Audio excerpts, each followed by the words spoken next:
making contact far underneath the ball. This shot is a powerful and deceiving weapon.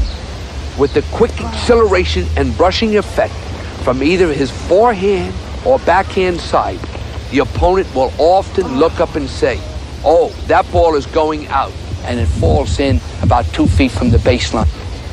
When the ball has that excessive topspin rotation, it has a big advantage. It will clear the net well over the opponent's outstretched racket and still fall into the playing area. Andre uses this shot to create outright winners, and in addition, it helps him set up his angles and passing shots when the opponent elects to stay back from that attacking net position. It's a point of beauty to watch Andre do this shot. I want you to hit the lob exactly how you hit your ground strokes. Make the preparation, the excitement, the same as if you're going to hit a big forehand or backhand. And at the last split second, drop the racket head underneath the ball to hit one of the 3 different lobs. A few practice tips. Number 1, the mini game. Remember the mini tennis game? What's the key to mini tennis? The rapid acceleration of the racket head. The same as applies to the topspin lob. You want to practice the offensive lob? Just hit regular ground strokes a little higher. And the defensive lob, higher yet. And if that isn't enough, anytime your opponent attacks the net for the next month, I want you to hit a lob. Hit a lob. Even if the opponent goes back and hits the overhead for outright winners.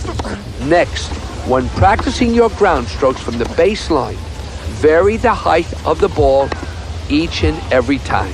If you practice it enough in practice, you create the confidence to try it when you play. Make the lob a weapon. But remember, you've got to create that muscle memory so that it becomes automatic. You don't think about it. You can get it. And when you do, they're going to be paying for those balls all the time because you are going to start winning some matches. As I mentioned earlier, the most important thing about a lob is to hit it long rather than short to back your opponent off the net. And you notice here, I saw my opportunity but got a little tentative and I didn't go for the shot as much as I should have. And here you'll see a chance to hit a lob, but instead of getting tentative, I just went for it a little more racket head acceleration, and boom, right over his head. And even if I had missed it, it still keeps him guessing, and it still would have been a great asset for me as the match progressed.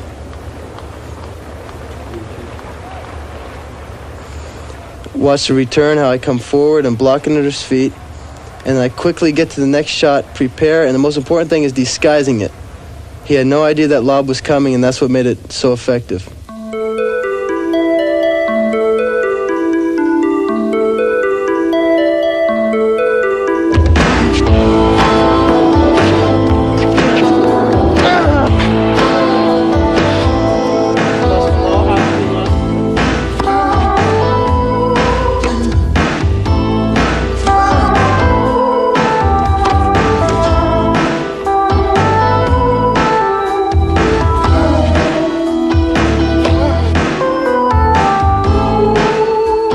The most important things to remember about hitting a well-hit lob is to disguise it, is that with the same motion, you can hit the lob, you can hit the down the line, or you can hit the angle. Because if you can't disguise the lob and they know when it's coming, it's really useless to even hit it. And if you're going to hit the lob and you think you might miss it, don't be scared to hit it effectively, even if you think you might hit it long, because it's important to always keep that guy guessing. And I'd rather hit the lob out than hit it short and have him put it away. The lob, the offensive and defensive lobs. There is nothing more important than the disguise in the lob. You must hit the lob as if you're going to hit a ground stroke. You set up exactly the same. The lob is exactly the same as a forehand and backhand. Hold that ball on that racket and just hit it a little higher over the net. That's all you've got to do. In order to learn that topspin lob, you've got to drop that racket head far underneath that ball. And you've got to accelerate that racket head with a brushing effect. Don't be afraid. Try it.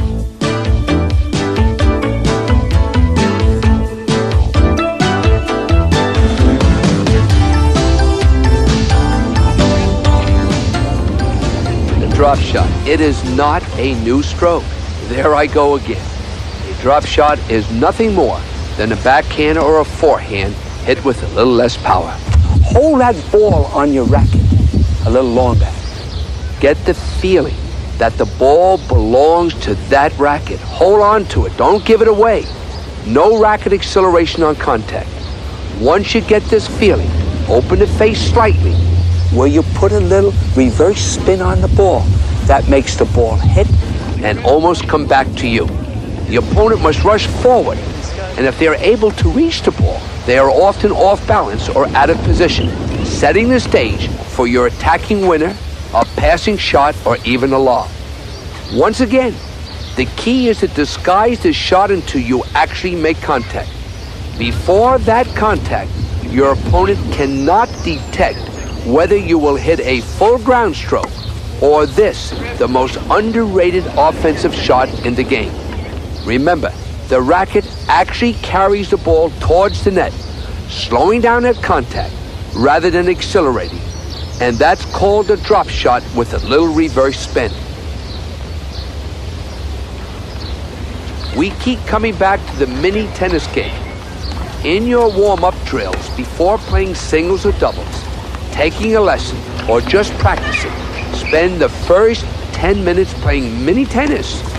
To keep the ball between the service lines, you will have to apply the drop shot techniques, holding on to the ball with a slightly open face to impart a little reverse spin.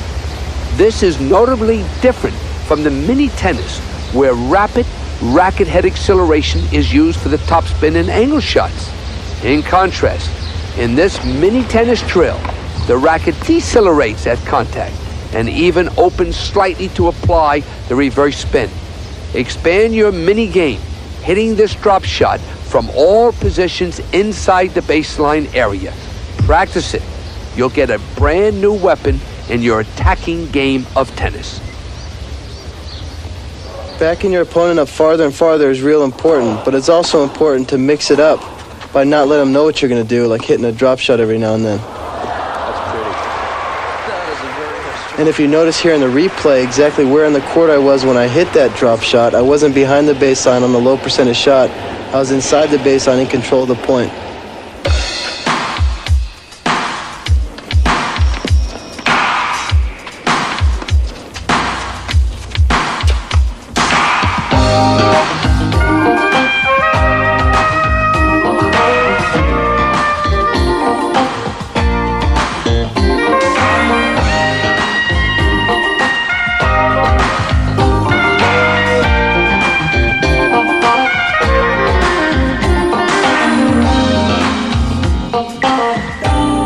When you're playing somebody and you play an attacking game like I always choose to do, and you're really pushing him back and pushing him back, it seems like every time he takes a step back, the harder you have to hit it to push him back another step.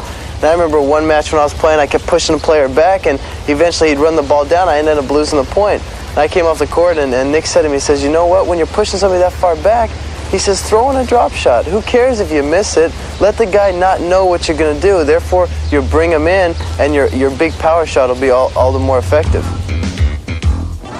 The drop shot. You have got to make believe that you're going to come up and hit the biggest forehand of your life. And then at the last second, open up the racket head just slightly, puts a little spin on the ball, hold that ball on that racket a little longer, and that ball's going to go right over the net.